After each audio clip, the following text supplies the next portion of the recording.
உங்க பிள்ளை கைவிட்டிருக்கலாம், உங்க சொந்தக்காரங்க உங்களை கைவிட்டிருக்கலாம், உங்களுடைய நண்பர்கள் உங்களை கைவிட்டிருக்கலாம், உங்களோடு இருக்கிற பழகிறவங்க உங்களை கைவிட்டிருக்கலாம், நீங்க நம்பி கொண்டிருக்கிற உங்க ஆட்கள் உங்களை கைவிட்டிருக்கலாம். ஆனா கர்த்தர் ஒரு நாளும் அவரை நம்புகிறவர்களை அவர் கைவிட மாட்டார்.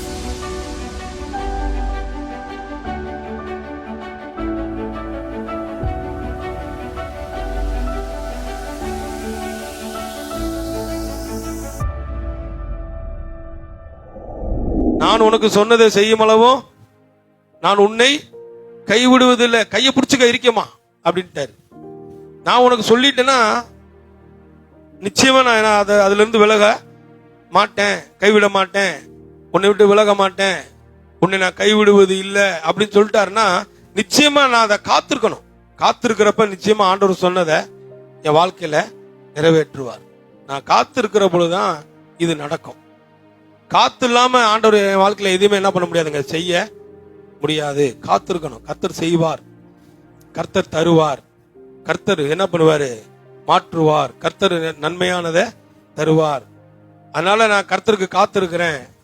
ஒரு நிமிஷம் கூட, ஒரு வினாடி கூட கர்த்தர் இந்த பூமியில என்ன பண்ண விட மாட்டாரு, வெக்கப்பட விட மாட்டார். நான் அவருக்கு காத்திருக்கிறேன் என்று அப்படி இந்த சத்தியம் கர்த்தர் கண்டுபிடிக்கவே முடியாது.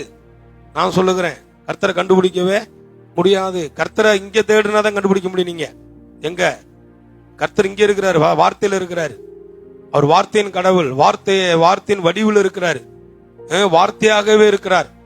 ஆகையினாலதான் வார்த்தையை கொண்டுதான் எல்லாவற்றையும் செய்கிறாரு பாருங்க. அதனால நீ அங்கங்க ஓடி ஒரு பிரயோஜனமோ இல்லைங்க.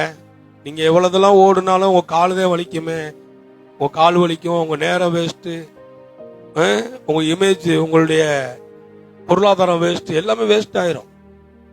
கர்த்தரை தேட பழகுங்க, ஆலயத்துல பைபிள்ல தேட பழகுங்க.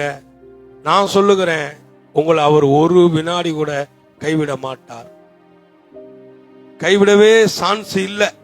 இந்த தேவன் என்ன தேவங்க, நல்ல தேவன். சொல்லுங்க, அவரை தேடுகிறவர்களை சொல்லுங்க, கர்த்தரை தேடுகிறவர்களை கர்த்தர் கைவிடுகிறதல்ல. ஒரு நாளும் ஒருபோதும் அவர் கைவிடவே மாட்டார்.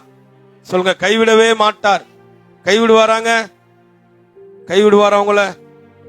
உங்க பிள்ளை கைவிட்டிருக்கலாம், உங்க சொந்தக்காரங்க உங்களை கைவிட்டிருக்கலாம், உங்களுடைய நண்பர்கள் உங்களை கைவிட்டிருக்கலாம், உங்களோடு இருக்கிற பழகிறவங்க உங்களை கைவிட்டிருக்கலாம், நீங்க நம்பி கொண்டிருக்கிற உங்க ஆட்கள் உங்களை கைவிட்டிருக்கலாம். ஆனா கர்த்தர் ஒரு நாளும் அவரை நம்புகிறவர்களை அவர் கைவிட மாட்டார்.